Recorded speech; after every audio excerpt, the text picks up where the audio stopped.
Hello, everyone. Welcome to another episode of TCR Express. I'm digital media editor Warren Frey, and with me today I have... Staff writer for the Journal of Commerce, Russell Hixson. Once again. And yes, once again, Russell Hixson. So what's going on in the West, Russell Hixson? You've been on some online conferences, which I guess technically aren't in the West. But anyway, go on. Tell me what's happening. Yeah, I attended a conference, not a conference, but a kind of a webinar that was hosted by the Vancouver Regional Construction Association in partnership with a whole bunch of other groups. It was on HR best practices and guidance around vaccine mandates. So if you're a company and you're pondering, should I do a vaccine mandate? Should I not do a vaccine mandate? They had all sorts of health and safety experts, legal experts, HR experts kind of go through all even the specific language you should use or language you should definitely avoid in your policy. It was very fascinating. And I think one of the main takeaways was if you're wondering, should I or shouldn't I, you need to have a specific rationale for it. That's one of the big broad takeaways is if you are going to do a vaccine mandate, you have to be able to defend it. You have to be able to have specific reasons of why your company specifically, your employees in the situations that they are in necessitate that. Because if it's challenged, you're going to be asked why you're doing it. And you have to be able to defend it.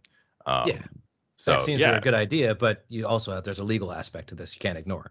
Yeah, and it also can't be indefinite. You need to have some sort of time frame of when it's going to be reviewed and reassessed because of the way, the pandemic is changing.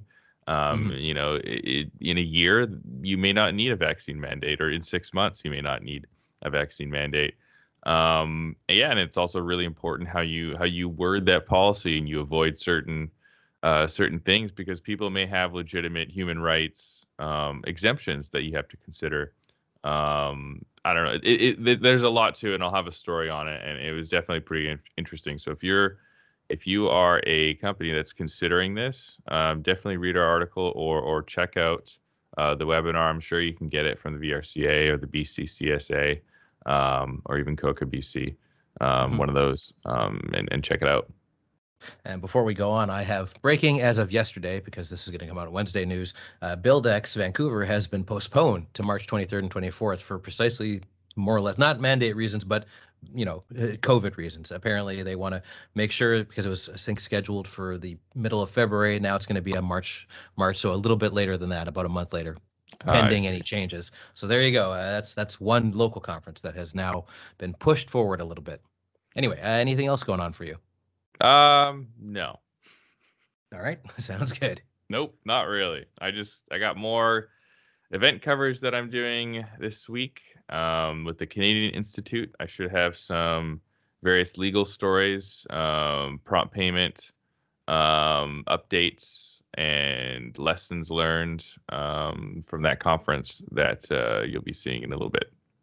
All right. I have one more thing I'm going to plug, which is the regular Friday construction record will this week be a special partnership with Ontario General Contractors Association. We talked about safety champions with Harold Reinders of Maple Reinders Group.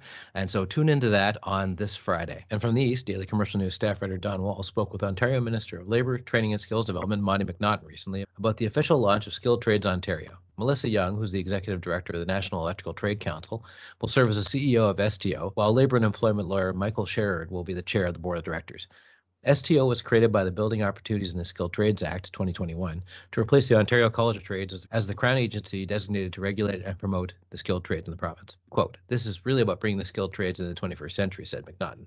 "It's imperative that all of us are working together to overcome the stigma around the trades, simplify the apprenticeship system, and get employers to bring on more apprentices," end quote. And Daily Commercial News staff writer Angela Gismondi spoke to Gary McCluskie, a partner at Diamond Schmitt Architects in Toronto, about how he transformed his 400-square-foot garage into an office when the pandemic hit. Like many others, he realized he needed more space in his home and decided to do something about it.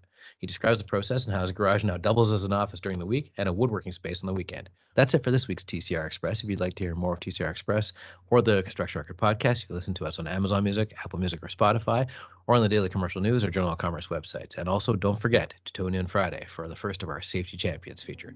Thanks for listening.